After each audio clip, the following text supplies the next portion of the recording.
Ladies and gentlemen, we're here. I'm part of the Kliq, isn't everybody? Yes! Yes! Yes! I got an idea, yeah. Beat up John Cena!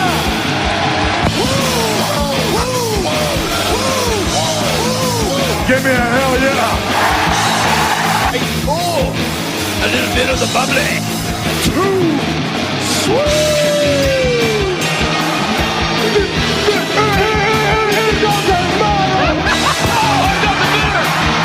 This is where the power lies! I am the man. If you can survive! It's showtime, folks! The following episode is scheduled for one fall, and it is for your listening pleasure. This is In The Kliq. What's up, everybody? Baby Huey here, and joining me once again is my good brother from the Bullet Cast. It's Phillip. How you doing, man? I lost my smile. How do you think I'm doing? You look fantastic, my friend. The only thing keeping me going is the fact that I am the... Oh, I gotta pull it out. I am the Bullet Cast Heritage Universal Champion. It's the only thing keeping me going. The Heritage Champion. It's a lot of long, cold, lonely nights, and this is the only thing that's keeping me going. Okay, hold on. Before we get into that, we should introduce our other good brother who is joining us as well on this episode. The most positive man I know from from within the ropes. It's Brian Tronic. What's going on, man? Hello, Huey. Hello, Phillip. I'm glad to be back. He's look at Phillip. He can see now. He's got his glasses on now. He can see us clearly. Yes. They feel good. I'm not amused by any of it. You don't like it? No, and your positivity in the place that shall not be named was absolutely atrocious. I'm happy Tronic. Yeah, he's happy Tronic. No, absolutely not. I'm upset because I lost my smile yesterday. I saw a disgusting poster in my neck of the woods for some trash wrestling in Newark. Like I'm upset.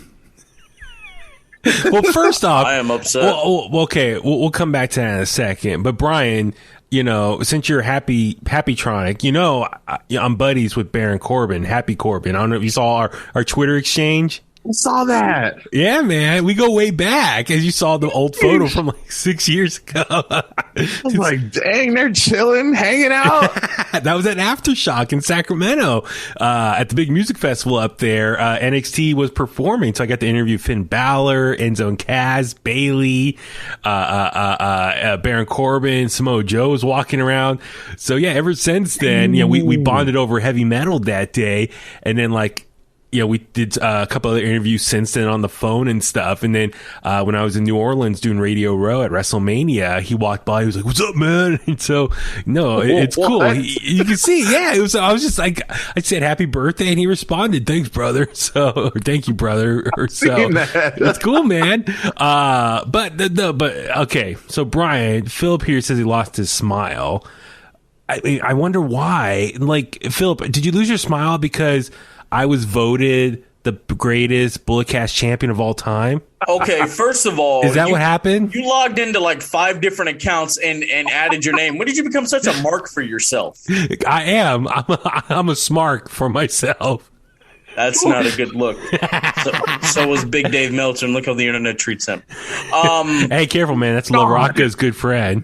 He's John. gone. Hey, John, I love you. John LaRocca, he's a member of the Bullet. Or not Bullet. Oh my God, the Bullet Kliq. He's a member of the Bullet Kliq. Hey, John LaRocca, you can become a member of the Bullet Kliq anytime you want, brother. Yeah. Wait. What's up at this new graphic Bullet Kliq out of nowhere? I was like, it can't be Kliq without me in the photo. Nah, bro. Like, what the hell, man? Give me encouragement right there. You know the vibe. I tried to tell Phil Huey. He wouldn't listen to me. This is the Wolfpack version, bro. Wait. Might end up in a body bag, bruh. Hey, what did Conan used to say? Tronic, hit it. Hit it. What did he used to say? What, sumos unos vatos locos for life, that's it? Yeah, son. See, Brian knows because he lived through it live. He watched it live. So did I. Was it 98? I was there, bro. How old were you? Like 2? Yeah, bro, I was there. I was in 8th grade. With my Gerbers. Yeah, well, I mean, you're 40. You know, like we discussed. Wow. Let's shout out be Dave. Hey. I got shots for days. Don't come at me. I'll come at you, man. I'm not afraid. I'm not afraid of like anyone. Like all these people online, I can back it up. I act like the fun goofball, but Huey with it. Because he's hardcore like that. Absolutely. Yep. But that's the thing. It's like I'll defend you guys, Oh, I'll defend you to death. Okay, what do cool. you mean? All right. Me too.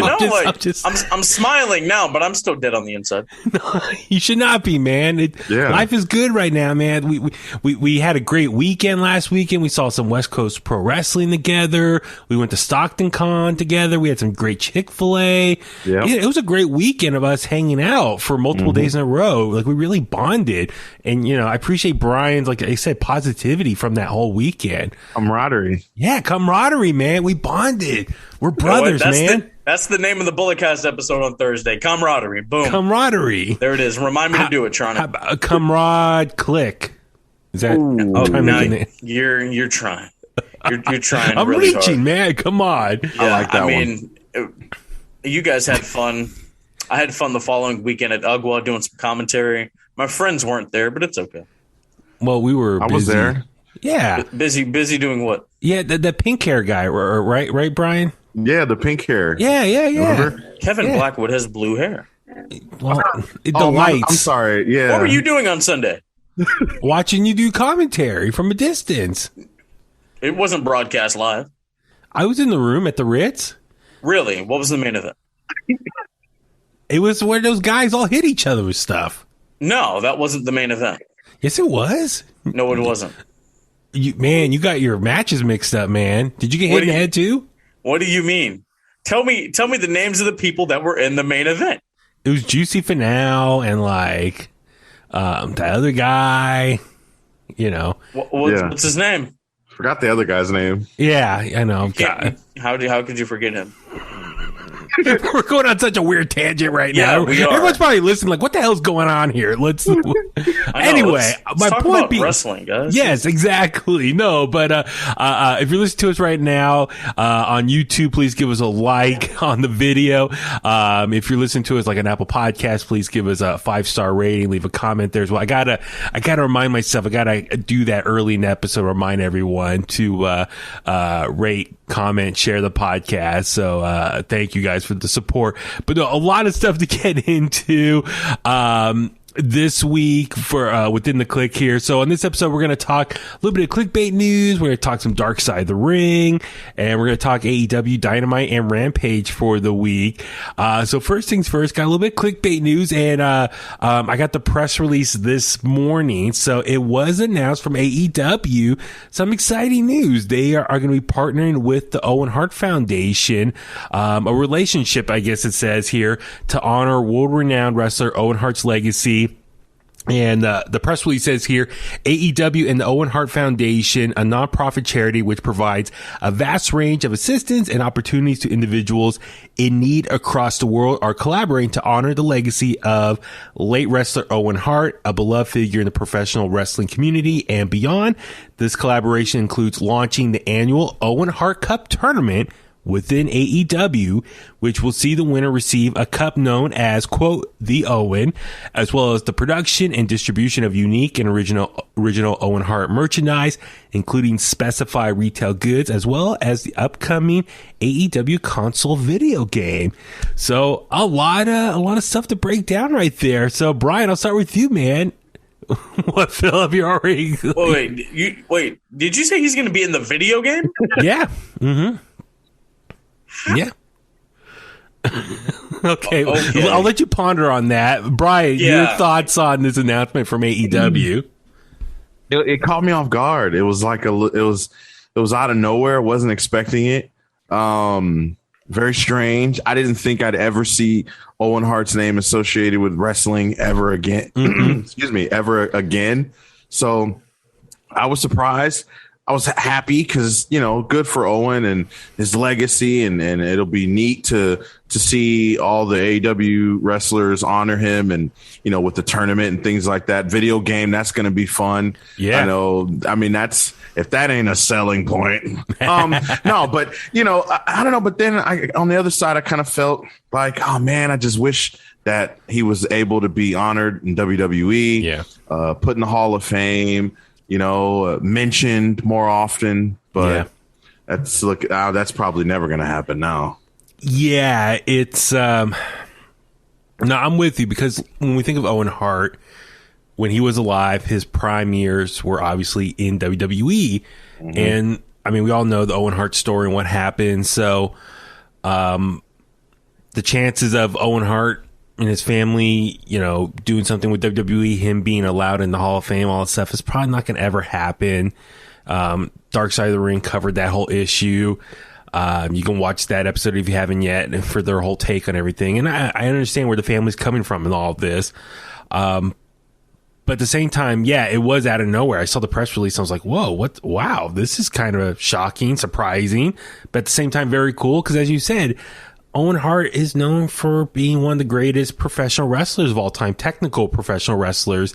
Yep. So it's just it's cool, nice that his name can be associated with pro wrestling once again. It's been far too long that us fans or, a wrestling promotion acknowledging him. And so I think this is really cool that they're partnering together, and it looks like they're probably going to, raise money, for his charity in his name. But the tournament itself, this Owen Hart Cup tournament, I'm actually kind of excited. AEW, they do like their tournament. So that's kind of exciting to see. Phillip, your thoughts on this whole partnership together? I was taken aback. I was like, what? Mm-hmm. I mean, so he's going to be in the video game, it's like Brian said, it's a selling point. They're going to do a tournament, and then you said they're going to release merch, and what else? Let's see. So basically, just the Owen Hart name and brand is going to be associated with AEW. Exactly. Oh, I mean, it's tough. What you said off air. Please say that again. Yeah, like the stuff we want to see, like I am not a nugget. I have a black heart. Fighting with his brother for the world title. You can't air any of that stuff. Yeah, so unless you're going to pull a Dark Side of the Ring and crop the logo out or something. I know the stuff he did in Stampede, like up in Canada and Calgary, like that stuff was really cool. It was innovative for its time in the early 90s and late 80s. Yeah, sure.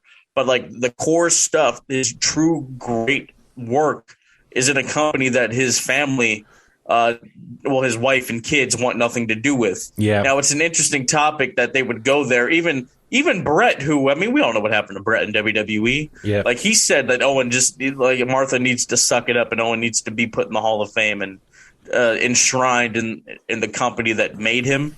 If that makes sense. Mm-hmm. Yeah. I'm not saying she needs to do that or her kids need to do that. Or I'm not saying anything like that. We know Tony Khan, he loves wrestling. He's a historian. It's an odd move. That's all I'll say.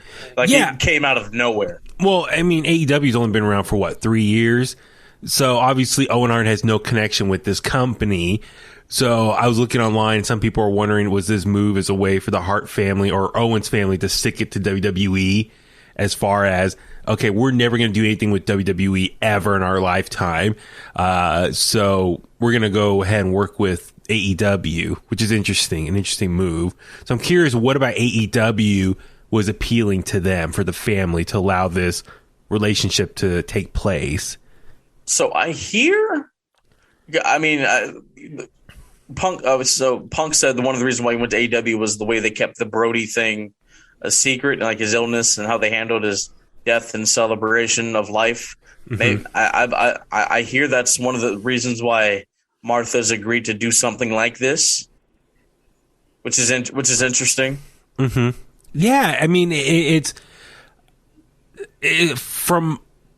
my observation, it looks like Tony Khan is trying to do things the right way as far as running a wrestling promotion. And therefore, a lot of people are noticing this and word of mouth. And that's what's attracting a lot of these people back into wrestling. CM Punk, Owen Hart's family. So that's interesting observation to look at how Tony Khan is building these relationships. The video game thing's going to be interesting because you got Owen Hart, they got Jake the Snake, they got Sting, Tully, Arn Anderson. They got all these veterans. So are you going to be able to play as all those people? I would imagine so. Maybe kind of like how the WWE games do it. Like you throw some legends in there and you can play as them. I would imagine they got their likeness probably in some capacity. I would think that'd be kind of cool. I would imagine that's what's going to happen. Now for the merch, I mean, we saw already there were some Pro Wrestling Tees shirts under the Dark Side of the Ring umbrella. So I wonder if they're just going to keep that going in, like more designs and stuff. So I imagine that's where that's coming from. They got to be careful with the images. Yeah, that's true. But I wonder, an Owen Hart action figure? I mean, that's going to be kind of cool if they do something like that. That would be cool. Right? I mean, so... I'd buy that. That's the thing. It's like this merch stuff for us fans, that might be cool to finally have something like that available that we haven't had available in 20 plus years. So yeah, that's kind of exciting. But let me guys ask you this about this tournament. There's no details like when it's going to happen, how it's going to run, what format, all that stuff. Brian, I'll start with you. Any early predictions who you think might win it? I've one idea. I seen something on Twitter. Someone who was just like throwing an idea around, and they were like, "What about Kevin Steen? Yeah, what if he comes to AEW and he's the one to win the Owen Cup?" And that actually wouldn't be a bad idea if that actually did happen. But if it's not him, I'd have to say, I don't know, maybe like somebody else who's super influenced by him, like, I don't know, Brian. I don't know. Phillip, do you have any early predictions who you think might be the first winner? I have one. I mean, for me, it'd be cool if it's Brian Pillman Jr. Just because his dad was part of the Hart Foundation and was friends with Owen Hart. And that makes even more sense. Brian tweeted a photo the other day of him as a baby with his dad holding him with Owen Hart. So it'd be kind of cool coming full circle. Brian Pillman Jr. wins the first Owen Hart Cup tournament. I don't know. That's just something I thought would be kind of cool. And did Brian say they were going to have 2 trophies like they were slammers? Well, actually, someone on Twitter said that. I don't know who. Would they dare? They wouldn't dare do that. Absolutely not. No. So wait, hold on. So is this going to be treated like that Dynamite dozen ring that MJF has? I'm not sure. Yeah, I mean, I don't know how. Because what tournaments they had that? The Diamond Ring tournament. They had the women's tournament. They had like tournament. I'm talking about like the possession itself, the cup or the trophy or whatever. Is it going to be treated like that ring where it happens and then you just don't mention it? You know what I mean? No, I would imagine this tournament, if it's going to be an annual thing, it's going to have a lot more weight and become more of a bigger deal than that one thing MJF won. And then are they going to be defending the cup regularly? These are my questions. UK? Yeah, because back in the day before, way back in the day before championship titles and stuff, people would wrestle for trophies, and stuff like that. I don't know. I know East Bay Pro, they do something like that where person wins the Mr. East Bay Pro and they defend the trophy, every show. Yeah, NXT UK they do that with the Heritage Cup, right? Mm-hmm. Right, Brian? Yeah. So that's kind of a cool thing. I really wish that AEW would do something with that ring, kind of like how I thought they were going in that direction, like WCW with the Battle Bowl ring and Slamboree. I thought they were going in that direction, but now it's just like MJF has the ring and that's it. Like it was a one and done tournament. Yeah. Kind of. We're talking about rings. The best ring was Cody Rhodes when he replaced the Ring of Honor title with a ring. He was like, "This is the real Ring of Honor," and then he had people kiss it. Yeah, I'm gonna get a ring so you guys can kiss it.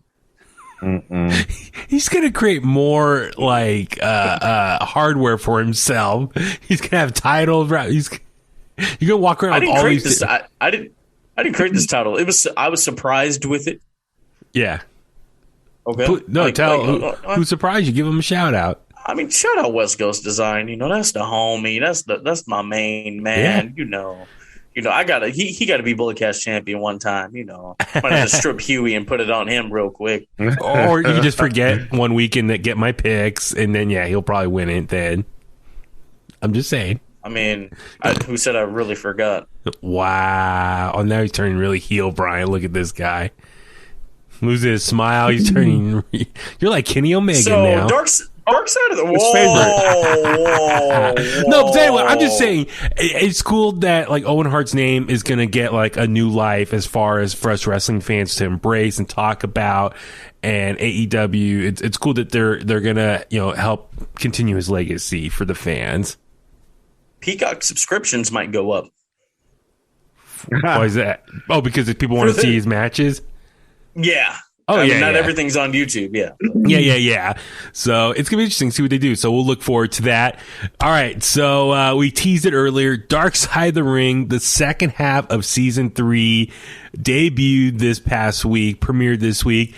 The first episode for this second half of the season was The Plane Ride from Hell. All of us here, we've heard stories about the plane ride from hell. It's this infamous plane trip that took place in May 2002 after the WWE roster was overseas for a bunch of UK shows. Had the Insurrection pay-per-view. Is that the right word? Yeah, Insurrection. Mm-hmm. And flew back to the US and this crazy plane ride with so much shenanigans and craziness happened on this flight. Man, if you have not seen it, watch it. It's been like a thing of legends, or what's the term? All these stories. It's been an urban legend or legend, folklore. Folklore, yeah. Folklore. All this. I think that's the best term to use. So Phillip, I'll turn to you, man. Just kind of your initial thoughts from watching this episode.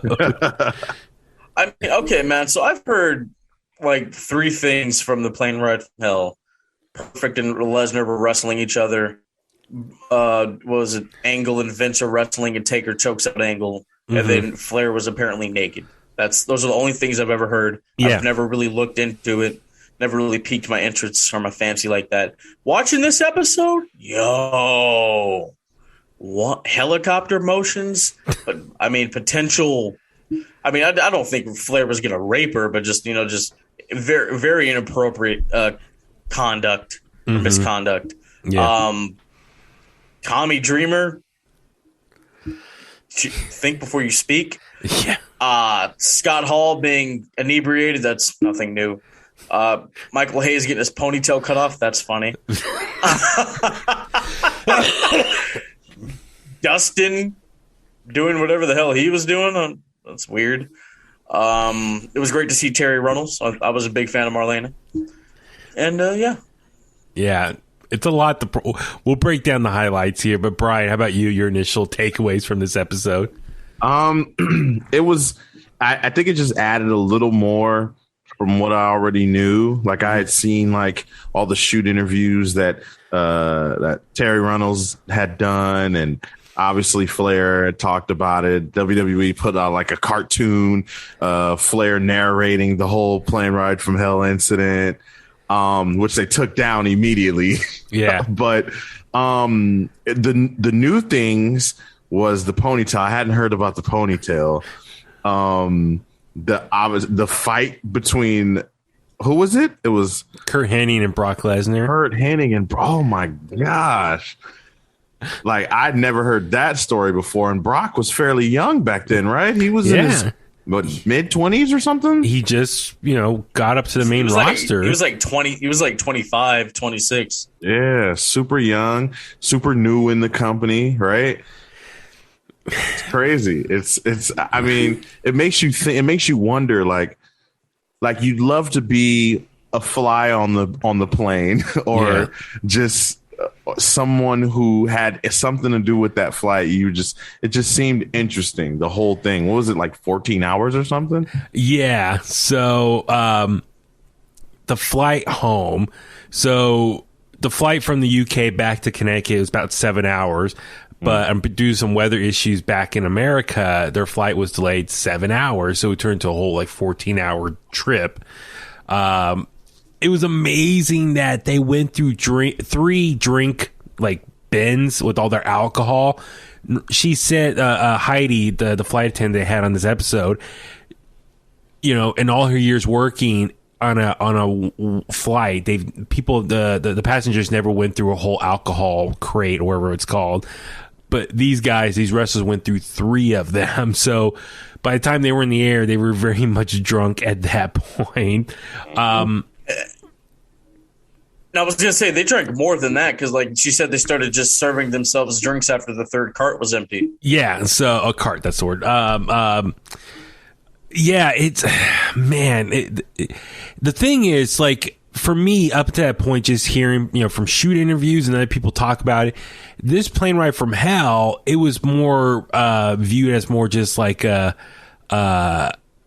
big joke. You know what I mean? It was viewed like a big prank. I'm trying to think of the right word. It was viewed like it was just crazy fun shenanigans. Oh, those crazy wrestlers, they like to have their fun. You know what I mean? Just a huge rib. Yeah, it was just them having party and having a good time. Yeah. But then again, all these stories were always from the wrestlers' viewpoint. We never got to hear from the other side, other people that were on the flight that were affected from this. And we got to see, through the eyes of Heidi, the flight attendant, and some other people, how they were dramatized from this event and how it really affected their well-being afterwards. And so that was really interesting. And that was kind of the tone of this episode of Dark Side of the Ring, was you know what? For years, you've heard just from the wrestlers' standpoint shooting on this and, how it was just like a ha-ha, one big fun party. But in reality, it really was damaging to a lot of other people and how it affected them. So, it was amazing to me. I guess, the people that were talking on this episode, I was kind of hoping they would get some more bigger name people. I mean, they had Jim Ross, which, obviously big name. Yep. But they had Just Incredible. Let's see who else they had. They RVD. had RVD. I thought was great on this episode. They had Tommy Dreamer, Terry Reynolds, Heidi spoke. I was kind of wondering, could they get some more bigger name people that were there? Because I was just looking on Wikipedia at the Insurrection pay-per-view that weekend. I mean, they had, Perfect. I mean, Mr. Perfect's no longer with us, but Goldust, but he's in AEW. RVD. They had audio from X-Pac, Booker T, the Hardy Boys, Spike Dudley, Stone Cold, Big JBL. Show, Triple H, Undertaker, JBL. I mean, I guess some of these guys have legend deals with WWE, so maybe that's why they're not allowed to talk to Dark Side of the Ring.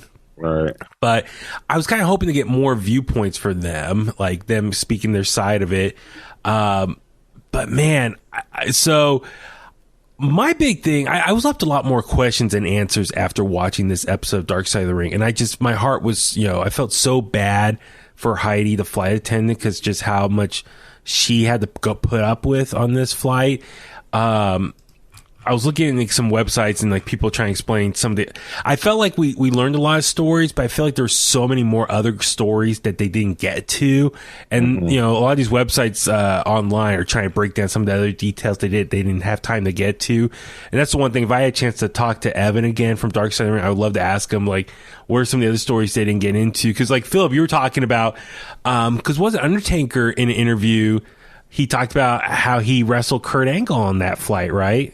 Yeah, I think he talked about that on the Broken Skull sessions. They did. Yeah. They mentioned it, because Vince was messing around. That's another thing. Vince just wasn't at the front of the plane the whole time, He was messing around with Kurt, and Kurt's talked about this. So Kurt just finally gives in, and he's wrestling Vince and whatever, and then Taker wakes up, and he thinks Kurt's shooting on the boss, so he puts him in a rear naked and chokes out Kurt Angle. Yeah. And then, And Angle taps it's a joke. You're like, oh, okay. And then Taker just goes back to sleep. Yeah. So it was just really interesting to hear, what happened on this flight, as far as Ric Flair, getting obviously very drunk, dancing around a robe. It was just interesting. All these guys cheer him on. Like, I don't know. They all get a big kick out watching an old man naked in a robe dancing around, right? I mean, what kind of fun is that? Like they were all explaining, like Tommy Dreamer, Arby, like everyone who was explaining what Flair was doing was just kind of like, I forget who it was, but one of them even said, Flair he put the robe on and do what we all like to see. Like, the boys get around, they laugh. That's what we like to see. And I'm like, you guys enjoyed that? Yeah. And then the big thing in the episode, Heidi revealed that Rick came to the back area and like pinned her against the wall and was asking her to touch himself. And she didn't want to, but he grabbed her hand and, proceeded to touch him, which, it is such a terrible thing. I mean, that's sexual harassment. I mean, it's ridiculous. And, I feel so bad for her that she had to go through all that. Ric Flair even put on Instagram, if you want to check out the post, he just said, it's kind of a long post. I don't want to read it word for word, but he's still denying the allegations from Dark Side of the Ring. So, and that's been his MO for the last almost 20 years now. He's been denying those allegations that he never asked her to touch him. So, who knows? I mean, we were talking off there. Maybe he was just that drunk and he doesn't remember it. Yeah. I mean, Dustin Reynolds at one point got up and got him off of her, broke it up. So she definitely was appreciative that he made the save. But even Dustin Reynolds, he was like earlier in the flight was drunk and singing into the microphone, trying to serenade his wife, Terry Reynolds. Yeah. Just like singing away. And Heidi even said that she had to like wait until he was asleep to like take it from him. Yeah. And like, I just felt bad for Jim Ross because he was the one that, since he was head of talent relations, he was the one that had to keep getting up and try to tell everyone, stop it. And for me, I was just confused. I was like, why was Vince McMahon not doing anything? If he's sitting up at the front of the plane, now I get it. It's a big plane and like every seat's like a first class seat. And so everyone's spread out, enjoying themselves. I mean, I'm curious. Did like Vince McMahon just kept telling Jim Ross, get up and you handle it? I mean, is that, I felt bad for Jim Ross. He was like in a tough situation. Yeah. As far as, Phillip, like, I just felt bad for Jim Ross because like he's sitting there and they kept telling him, go up and you handle it. And like at one point in the documentary, he's like, I cannot control these grown men. They got to be professionals and handle themselves. So I don't know. I felt so bad for him that he's trying to handle all this. And then, Scott Hall was so, passed out. He, to this day, thinks he was H-bombed. That was something they talked about in this documentary was H-bombing. How guys like to put that drug in other people's drinks and knock them out just for laugh at them being passed out. And did you catch RVD said like some guys just do that to knock out, some get their way with the women. With the women. I was like that was a quick little reference. I mean, but dude, that's a big issue right there. It looked like it almost hurt him to say that too. Yeah. Speaking of that, go read Brutus Beefcake's book. He talks about that. There's a shoot interview. He explains that. Talks about how Marty Jannetty would just H-bomb them, do them, and throw them into the hallway while they're unconscious and naked. I mean, it's scary. And like I was looking at a whole other topic. Yeah, exactly. Dustin Rhodes, and apparently there was more that Dustin Rhodes did on this flight, but they didn't talk about it on this plane ride. And you can look online. He had it settled out of court. The whole Michael Hayes thing was funny. Like he was being obnoxious. He punched JBL, who got busted open at the pay-per-view, but JBL knocked him out. And then X-Pac cut off his ponytail because he was pissed. They felt like Michael Hayes was not pushing him as a main eventer. So he held up the ponytail. It was just as if he like won the title. and then let's see who else. Let's see.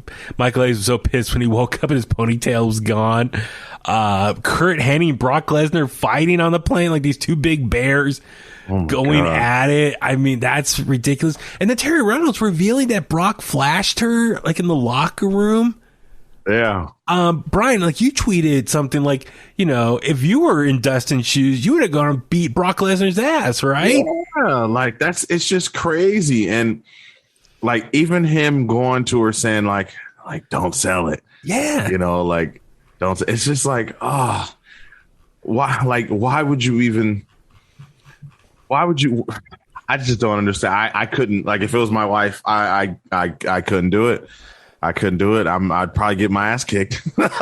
Yeah, well, that's the thing. It's like I feel so bad for the female talent during this time period where, you know, they're being put through these horrible situations and they're being told, don't sell it.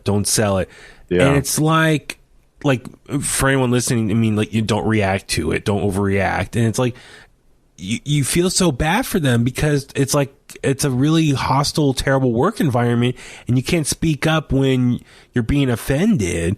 And that's what sucks. And, you know, I feel bad for them. Apparently, you know, Tommy Dreamer, he really, stuck his foot in his mouth with his whole interview from this episode. He more or less was like guilty shaming the flight attendant, saying, you know, Rick was he was trying to defend Ric Flair and say, oh, he was just having a good time and joking around, and these people didn't know how to laugh with them. And I'm just paraphrasing here, but, you know, if she was really serious about this, instead of taking the settlement, should have went to the court and like really go after him legally. But, you know, from Heidi's standpoint, she was explaining that this incident really affected her marriage. Her husband didn't want like attention brought to this and wanted to go away, and that's why he encouraged her to kind of go with the settlement. And so I felt bad for her. It's like she is, you know, dramatized from the event, but she can't get like proper justice or help from this because everyone's just trying to hush it. Yeah. So I just felt it was just really insensitive comments from Tommy Dreamer, not trying to see it from her standpoint. And he's a father of daughters. Mm-hmm. Like, you know, imagine if, you know, his daughters were in a situation like that. That's not cool.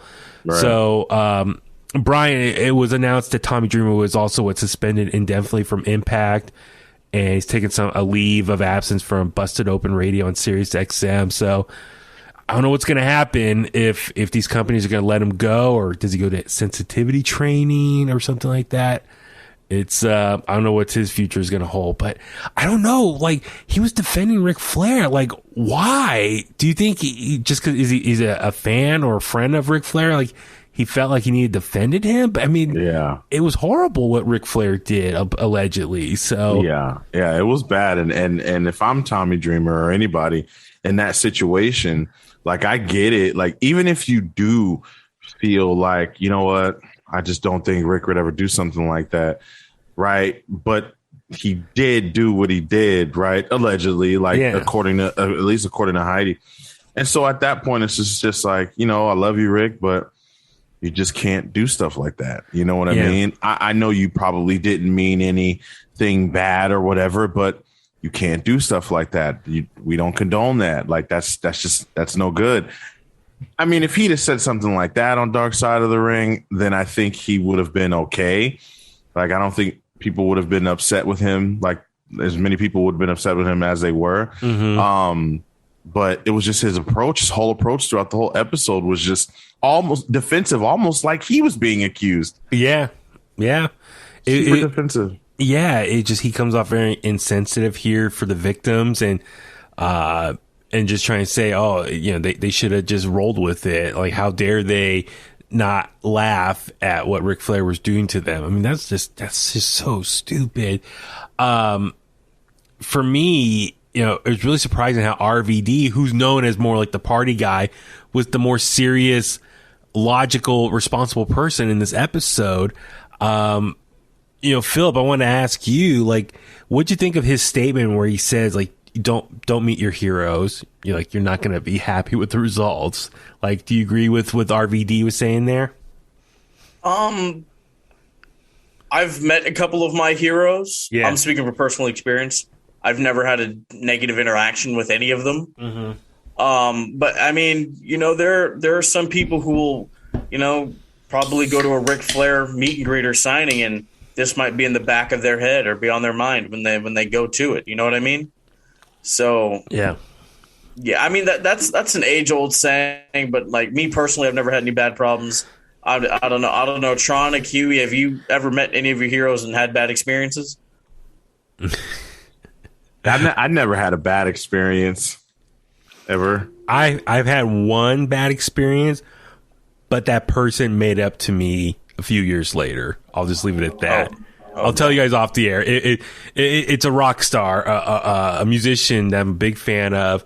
And I had a awkward situation, but then a couple years later, he did a 180 and changed my whole outlook on that person. So I'll just leave it at that. I'll tell you guys off the air.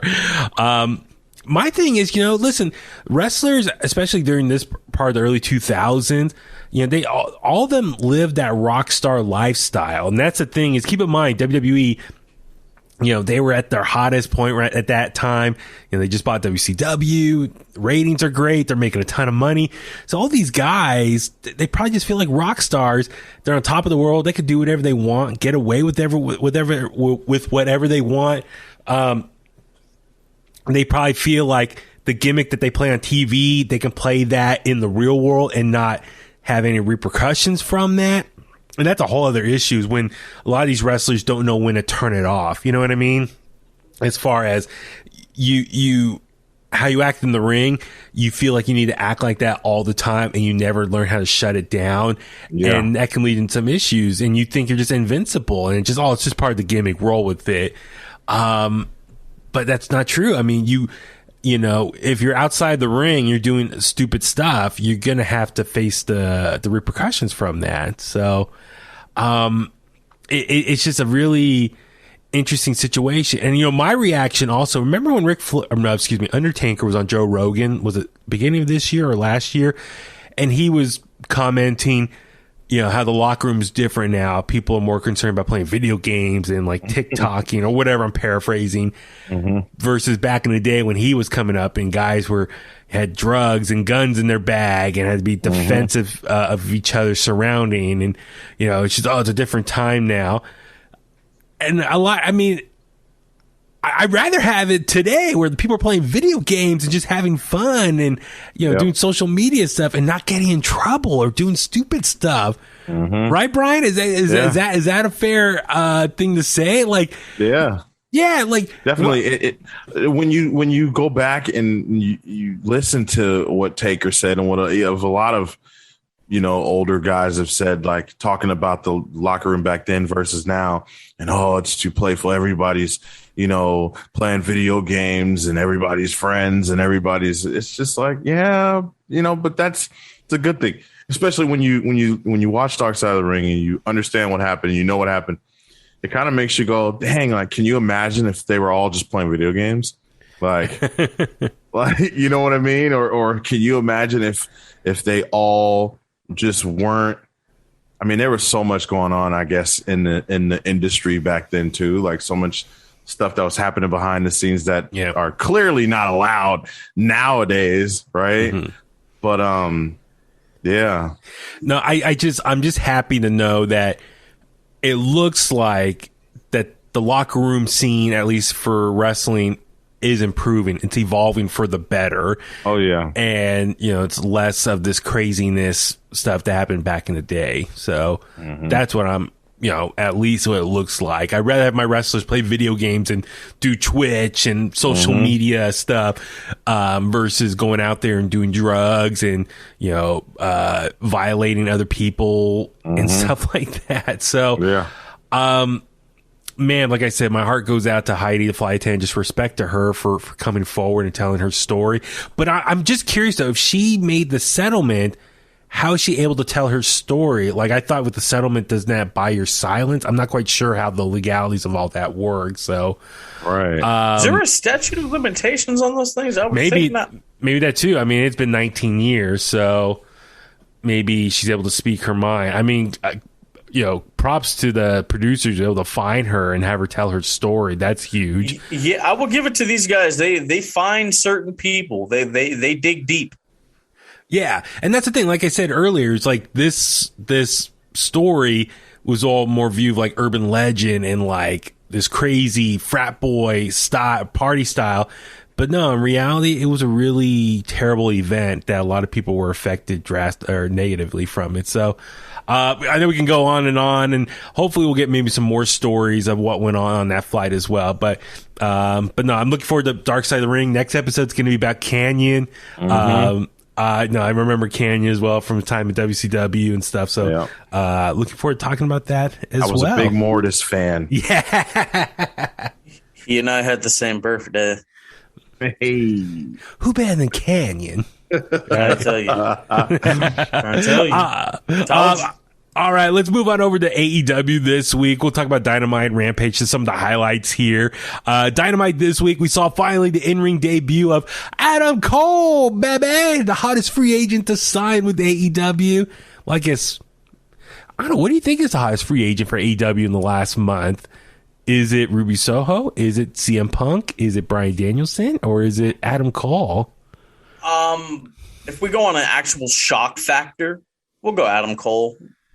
Yeah. Because, I mean, I hate the internet. We didn't need to know that Punk and Bryan were coming. We didn't need to know that.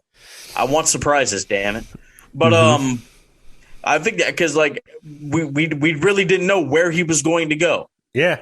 Yeah. And then, so I think that's probably their biggest one. Yeah, absolutely. So he has in-ring debut for AEW, taking on the Elite Hunter, Frankie Kazarian. I don't know about you guys. I'm kind of done with this Elite Hunter thing.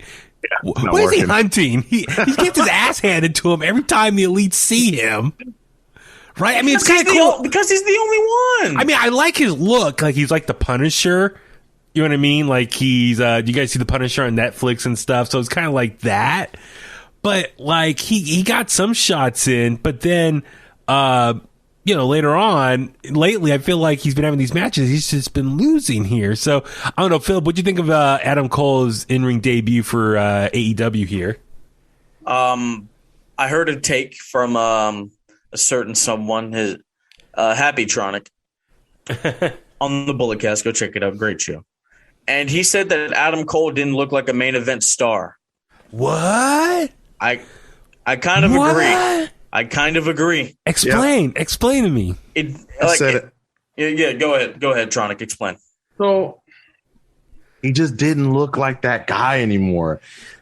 So Adam Cole went from looking like the second coming of Shawn Michaels, the Heartbreak Kid, Adam Cole, baby, looking like the next Mr. WrestleMania, to just looking like another member of the Elite. Interesting. Okay. The second, just second fiddle to Kenny Omega, and maybe they'll do something later on where we'll see Adam Cole and against Kenny, or Adam Cole and something else. Maybe they'll mix it up, but right now it's just like he went right back to from being the man to being the sidekick. Yeah, man, because, I mean, think about those entrances at takeovers. Like, he felt like a star. That one where Josiah Williams wrapped him out to the ring like, yo, this guy is a star. Yep. Yeah. And then, he's, as Brandon said, he was swimming in his leather jacket because, it's kind of too big for him. And, he had an all right match with Frankie Kazarian. Like, it didn't feel as big as it should have. I will say that. I will say this. If you guys think about it, that crowd last week for him, or this week's episode of Dynamite, that was one of the biggest crowds he's probably wrestled in front of. Because you think about it, his time in NXT, he wrestled at Full Sail and the CWC, both very small crowds. Yep. The only time he wrestled in front of a big arena was at takeovers. And how many takeovers did he actually wrestle before the pandemic? Not a whole lot. I mean, I know he wrestled on SmackDown and Raw, during those appearances there. I remember with the whole Crown Jewel flight issues and stuff. But it wasn't like he was wrestling in front of an arena every single week. And that's one thing I am kind of excited for him being in AEW. He's going to wrestle in front of a large audience every single week. So that's cool. That's what I'm excited for. As far as the match was okay. It's a good opener just to get him established in AEW. I think it was my new friend Graham from Bleacher Report, who I met at SummerSlam. He tweeted something the other day. I've been meaning to ask you guys. Now I know Adam Cole's back in the Elite. Everything's good right now, but eventually Adam Cole, I would assume he wants that world title at some point. So maybe him and Kenny are going to go at it.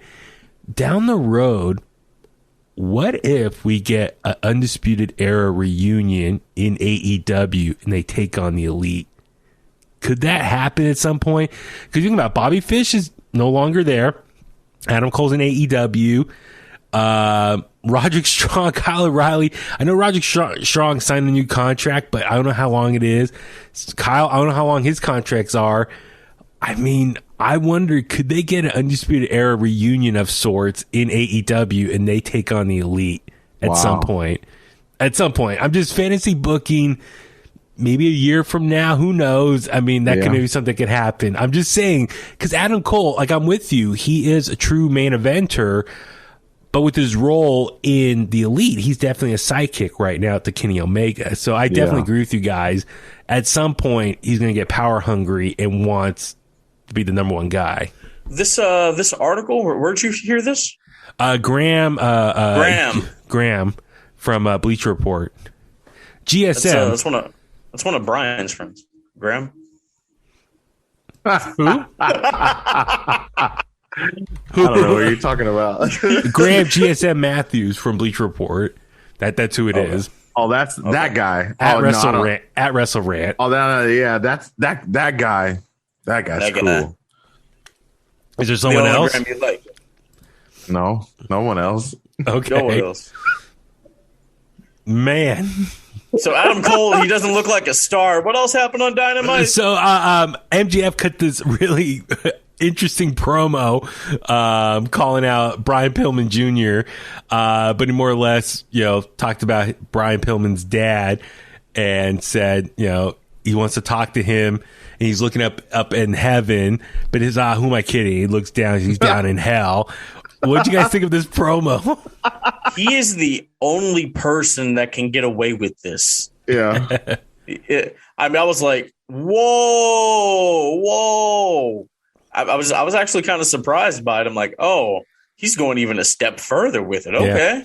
Mm-hmm. I liked it, though. I thought it was a good promo. Yeah, Brian, did you get Randy Orton, Rey Mysterio vibes from that promo? Yeah, you know what? You know what I'm talking about? Yeah.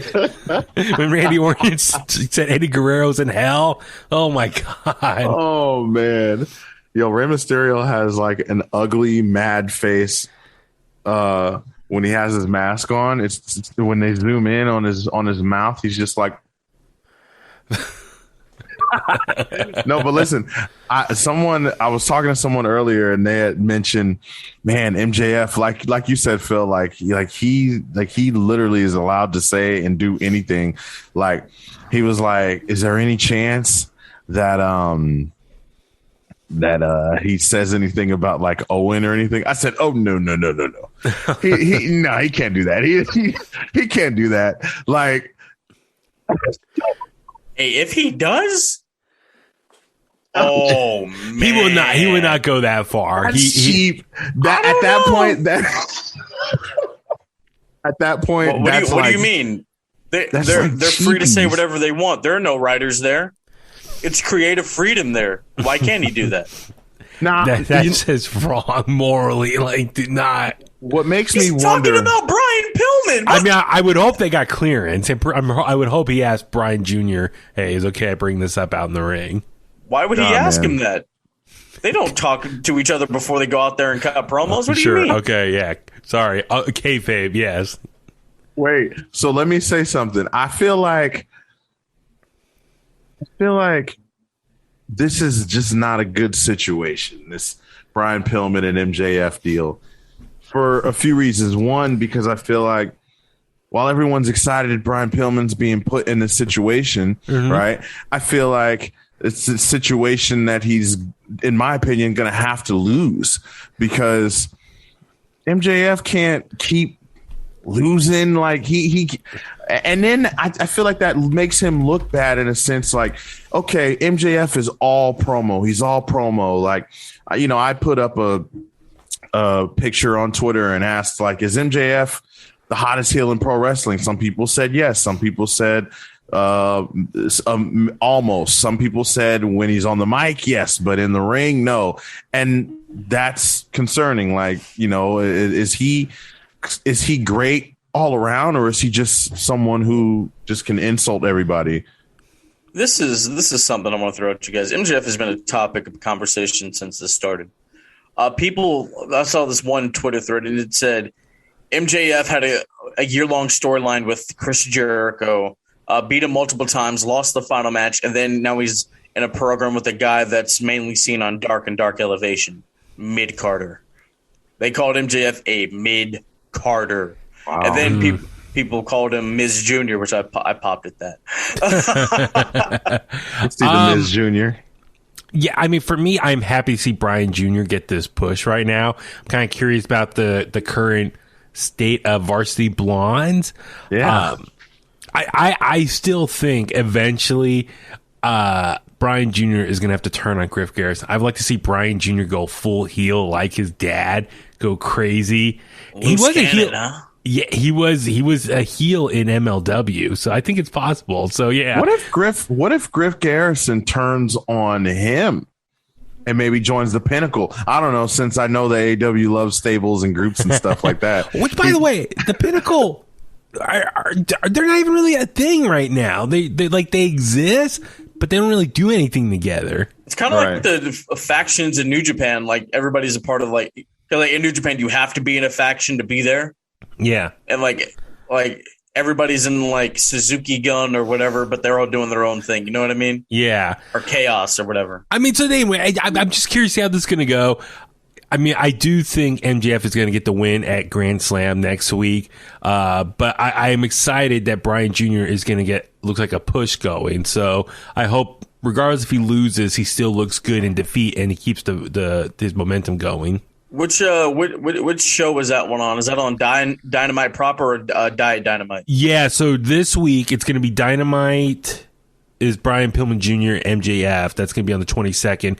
And then Rampage this Friday is going to be 2 hours as well. So 6 matches there. So it's going to be a stacked week of AEW content this week. We have a lot of stuff to watch out for. Yeah. Why, Phillip? Why are you shaking your head? I don't want to watch 2 hours of Diet Dynamite. It's 4 hours of programming this week. It's like treating like a pay-per-view this week. Too much. So this is AEW's version of a 2-night WrestleMania. Arthur Ashe Stadium, 2 nights, Dynamite and Rampage. We saw Malakai Black come out and had this cool entrance, and then was it Rosario Dawson, who was ringside, decked out in Cody gear, Nightmare Family gear. She starts getting into Malakai Black's face, and she jumps him on the back, and they start going at it. And then Cody Rhodes, full-blown red outfit, comes out through the crowd, and they start fighting. So Cody Rhodes is back. I don't know. Like, I kind of was hoping Cody was going to be gone longer. Like, do you think he's rushing back too soon? He must be done filming his TV show. When did he leave? It's the real question. He's been gone for about a month. His last show was the Homecoming, right? Yeah. The AEW Homecoming in Jacksonville. That was like in July, right? Was that end of July? Yeah. Or like so. August, something so like yeah, that. It's been about 6 weeks. Yeah. You think about Malakai took out Arn, Brock, Lee, Dustin. So, and that's over the span of 6 weeks right there. So, I don't know. I mean, okay, Cody's beating him up. So, what's going to happen? Is Cody going to get a win now? I think Malakai should beat him again. He needs to beat him again. Really solidify himself as one of the top heels. That's what I'm thinking. I'm just glad Rosario Dawson's okay. Yeah, I love Rosario Dawson. But it's good Cody tweeted out, it's a good thing I had a Jedi in my corner because, she's The Mandalorian. Phillip IG. She can do magical things, I hear. Absolutely. I was reading this article about Cody. I seen it on Fightful. I'm not sure who the original. I think it's from a Bleacher Report interview he did, and he was talking about the toughest challenge in his career, and he said that he says he'll retire before he becomes a heel. He says I'm not going to make decisions that are bad for our youth to see. That's the challenge. How do I maintain where I'm at when the crowd wants to get a different flavor? I think he needs to go heel. He definitely needs to go heel. And we were talking about this at Chick-fil-A last week. Yeah. Like, everything he's been doing, it could totally be spun around and viewed as like heelish ways. He could be like, how dare you guys not believe in me when I was trying to do all these positive things, and you guys are hating on that. So screw you guys. I'll do my own thing then, by my own. I'll do things by my standards. So I don't know. We'll see what happens there. But we also saw Taz and Hook confront CM Punk, who was doing some commentary. I don't know about you guys. I cannot wait. I hope CM Punk slaps the S off Hook. Hook is like the most annoying person on the AEW roster to me. The kid, he comes out, he just chews gum, his hair is all wacky out of place, and he just makes an obnoxious, stupid face. He doesn't do anything. He's just annoying the hell out of me. Send Hook. Yes. Is he even is this kid even 18? Like, are you talking? Why are you talking? I think he's 20, right? 19, 20. I think so. Oh God, why are you talking? I was about to say, what are you talking about?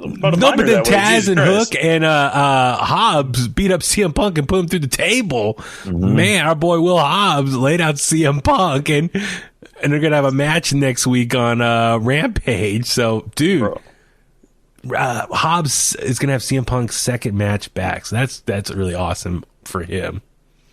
Man, that's town business, boy. You Absolutely. feel me? It's all because of you, Phillip. Yeah, because he was a guest on the Bloodcast. I'm trying to tell y'all, man.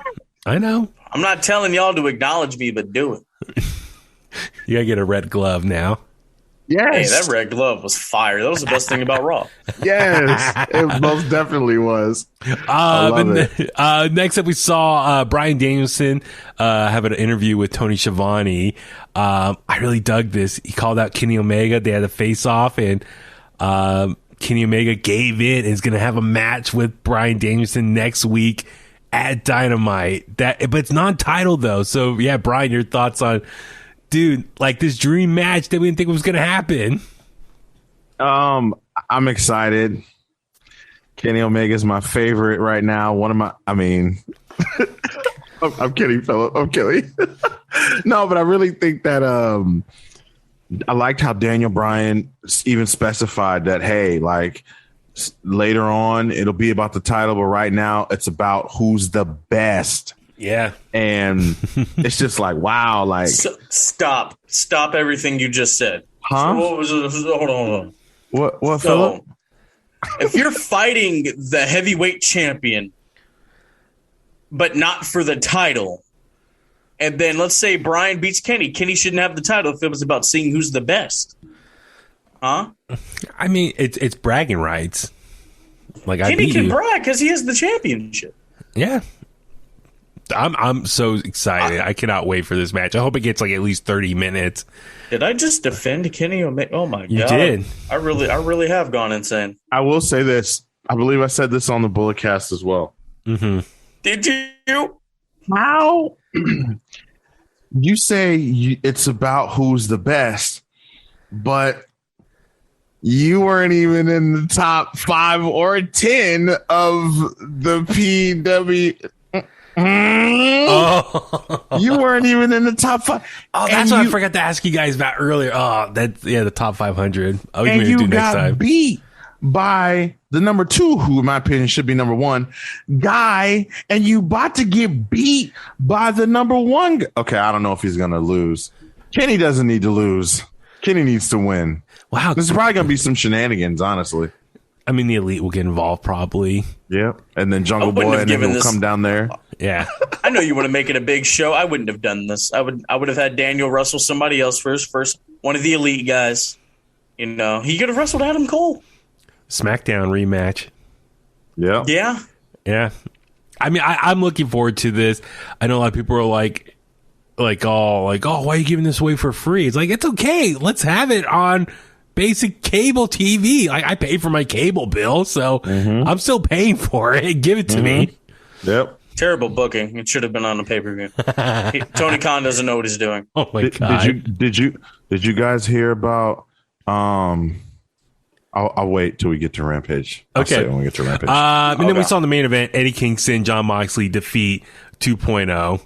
You know, so good for Eddie Kingston, Jon Moxley. They're just kind of doing their thing. You know, Moxley, he's not in the main event scene right now, so he's just staying busy, beating up other guys and doing stuff with New Japan. So he's kind of in this weird, like, other universe for right now, I feel like, because they're trying to figure out what to do with him. They defeated NXT 2.0. They defeated the whole brand? Exactly. What? They should be the tag team champions. They should have Braun Breaker there, man. He would have destroyed all of them. I love Braun Breaker. Dude, he is going to be a beast. I cannot wait. He's going to be great, man. Right? Dude, it's good. I love it. I just feel it. Brian, you know who Baby Huey's favorite female wrestler is? It's B-Fab. You know, it's B-Fab from Hip Hop. Oh, yeah, dude. Dude, her rhymes are good. I'm trying to tell you. Miro. Her flow is good, exactly. man. It is, man. Yeah. She should do the NXT 2.0 theme song. Because, like, I told you, NXT is actually good now. Oh, you think so? Yeah. Did you watch 2.0? I did. I loved it. It's the best NXT. It's the best show they've had in, like, the past 7 years. I can say that. Wow. I can honestly, like... Okay. It was going downhill. We gotta save this. I want to hear more about this, but let's jump to Rampage this past Friday. We saw the Lucha Brothers have a great match with the Butcher and the Blade. I really like the finish though, where they tie Penta's mask into the ropes and he couldn't break away. Finally, he had to like rip his mask off, cover his face, and then do the super kick to get the win. Brian, what do you think of that finish there? That was pretty creative, right? It was dope, man. I say this all the time. Like, there's moments in wrestling, whether it's WWE or AEW or any company, really, like where you just see something happen and all you can do is just kind of smile, like, all right, that was good. That was good. They got me. Yeah, I'm with you. No, Phillip, it's always cool because, like, you know, at my age, 37 years old, not 40, that I feel like I've seen it all. And it's cool when you see something different that you haven't seen before. So, you know, I give them credit for being innovative in that opening match there. When you're in your late 30s, you're basically 40. Wow. Yeah. Look at this guy. Sorry. I love you. You were still in elementary school when the ruthless aggression era was going on. Yes, I loved it. It was great. It was a great time in my life. Overrated era. Yeah. What? Yeah. Attitude era, baby. Attitude era. The territory days were better. You don't. Yeah. Jesus Christ. Back to the mask. I saw Shawn Michaels in his prime. So did I.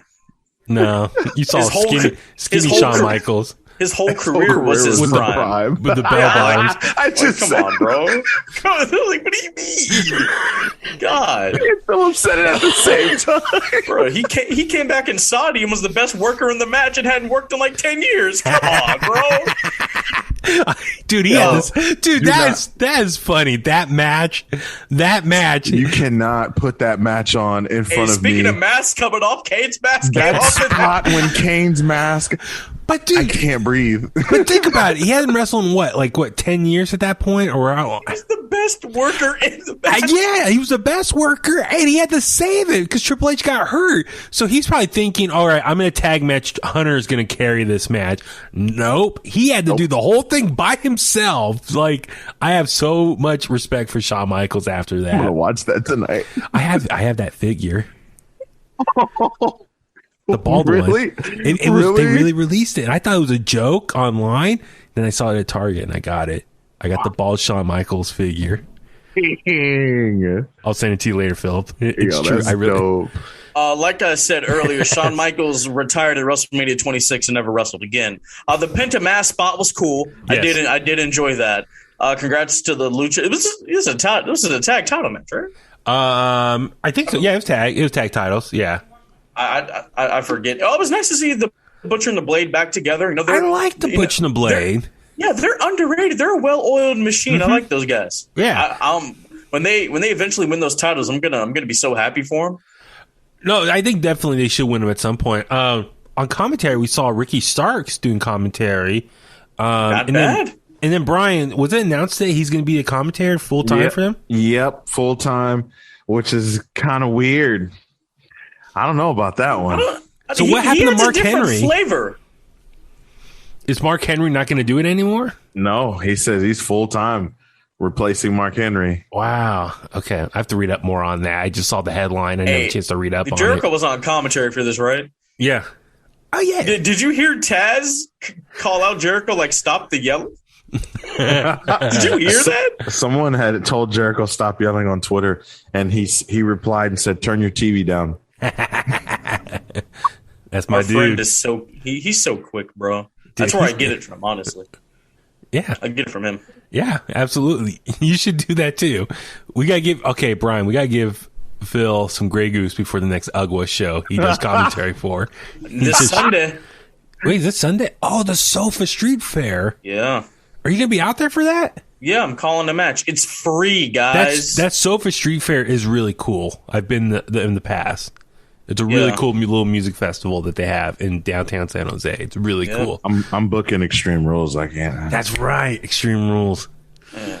Sorry, I booked the main event, and Roman goes over as usual. Yeah, hey man. I also want to ask you guys real quick. I know we're running a little bit long here, and I gotta get to bed soon. My bad. So we saw this great face-to-face interaction promo between Britt Baker and Ruby Soho. Dude, Brian, you're rubbing your hands together. What a heated exchange! I loved every second of it. What'd you think? I thought that it was one of the greatest promos that I've seen from two women on AEW programming since they've been in existence. I actually thought it was like, I was surprised because I seen some people making fun of Ruby, saying, "Oh, don't bring that WWE scripted promo style to AEW." But I thought she did good. I thought she held her own. Yeah, and I'm not used to that. Ruby didn't cut very many promos in her time in WWE, so I wasn't used to it. She did really, really good until the Queen City. Charlotte Flair and Alexa Bliss had one of the greatest in-ring segments between two women that I've ever seen. I'm sorry, I have to say this. Between two women that I've ever seen in my entire life. The Queen holding her own. She just proves that she's better than anybody. Wait, was it tonight on Raw? It sure was. Oh, I haven't seen it yet. I gotta go watch the it. Queen. What's wrong with you? No, but I will say this. I was intrigued. You know, they hit all the major points. You know, Britt told her she got fired. Ruby said you're banging some guy in the back. Yeah. I was like, oh snap. Hey, she wasn't talking about Adam Cole. Hell no, just playing. Wow. No, he's kidding. He's kidding. I'm kidding. I was trying to give Tony a shout out. Yeah, I thought it was a good promo. Then they started brawling. It kind of took me out of it a little bit. I don't know why. But the mic work was really good. I mean, Britt, she's really coming to her own, man. I mean, the crowd loves her. She's confident. She gets it. Like she's really like one of their biggest stars, regardless of gender. Well, I was going to say the women's division has, I think, vastly improved in the last few months between the free agent signings. They've really come a long way in the last year. So between Britt Baker, Ruby Soho, Thunder Rosa, Serena Deeb. Is Serena Deeb still injured? Is that where she's been? I think so. Before Britt drops it, I want to see her wrestle Serena Deeb. I think that'd be a really good one. Yeah.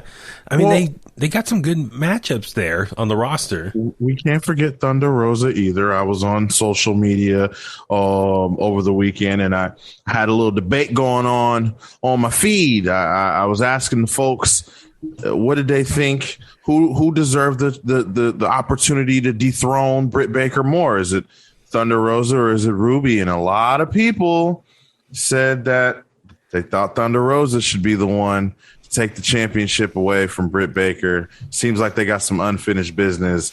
They do. Thunder Rosa followed you, right? Yeah. She absolutely did. Shout out to Thunder Rosa. She followed me. Oh my God. I don't want to talk about it. And then, no, but I really Ruby Soho, I thought she really could shine here and was able to, stand her ground and give it back to Britt Baker. Yeah. And Britt Baker was awesome as well. My only concern was they had the little interaction fighting afterwards, and then Ruby Soho held up the title. As far as this was very much like the go home episode before the Grand Slam episodes next week. I'm like, oh, if someone holds the title before like a pay-per-view or a big show, you're not winning. So I was like, oh, that's so telegraphing that Britt Baker's going to win. I was just like, so heartbroken. We knew Ruby wasn't going to win anyway. I know, but it was just like that really solidified it. So is Britt a heel or babyface, or does it even matter? She's a heel. She gets cheered. Yeah. Okay. Yeah. Okay. So no, I really enjoyed this promo. And in the main event, we just saw Miro defeat Fuego Del Sol again, and he took the car keys for the car that was on the line and put it in his mouth. So I guess Fuego Del Sol still gets to keep his car, though? Is that... I don't know. Miro felt bad for him. Yeah. I laughed when Jericho said, he's got to walk back to Alabama now. Sorry. Yeah. God's second favorite champion has a heart. His promo before the match, he said, I'm going to win, and I'm going to pray high wherever to the God and then celebrate low with my wife or something. I'm paraphrasing. I was like, I love Miro's promos now. You want to know why I love it so much too? Is because I know he really feels like that. Like he loves Lana. Yeah. Like that, obviously it's his wife, but like, I mean, I'm pretty sure he, you know what I'm saying? PTA. Oh yeah. So, I know what that means. What does that stand for, Baby Huey? Don't say it. Don't say it. Playtime activities. Playtime activities. Yep. But no, I'm looking forward to Dynamite and Rampage this week. It's going to be the Grand Slam episodes from Arthur Ashe. A lot of matches. Looks like 11 matches total between the two nights. So 4 hours of total programming this week. So I'm looking forward to it. It's going to be very exciting stuff here. So I guess on that note, let's start wrapping things up because, like I said, I got to get to bed myself. Phillip, where can the Kliqsters find you online? You know where to find me. I won't be happy again until I find my smile. We got Brian. That's our new job. We got to put a smile on Philip's face. Have to. We got to think. Put on a Kenny Omega compilation. Yeah. Or maybe, email me inthekliq@gmail.com suggestions how to make Philip smile again. Like that's what we'll do. That could be like a whole campaign online. Yes. Okay, let's think about that. You and I will brainstorm. We'll surprise Philip with ideas. Yes. All right, Brian, where can they Kliqsters find you? You guys can find me at Within the Ropes on Twitter and Instagram, withintheropespodcast.com. You will find every episode of Within the Ropes and everything you need. Follow, definitely Instagram and Twitter. Amazing graphics lately. All those photos and everything are great, man. Thank you. You're welcome. We're working hard. And I'm Baby Huey. Follow me on Facebook at Baby Huey Official, Twitter and Instagram at Baby Huey 83. Like I said earlier, at In The Kliq on social media as well. Subscribe to us wherever you get your podcasts at, especially on YouTube. Please leave a like on the video or a comment, or do both. That helps out a lot. And leave us a rating. inthekliq@gmail.com. Link in the bio to get our merch. All that good stuff. And looking forward to talking about AEW next episode.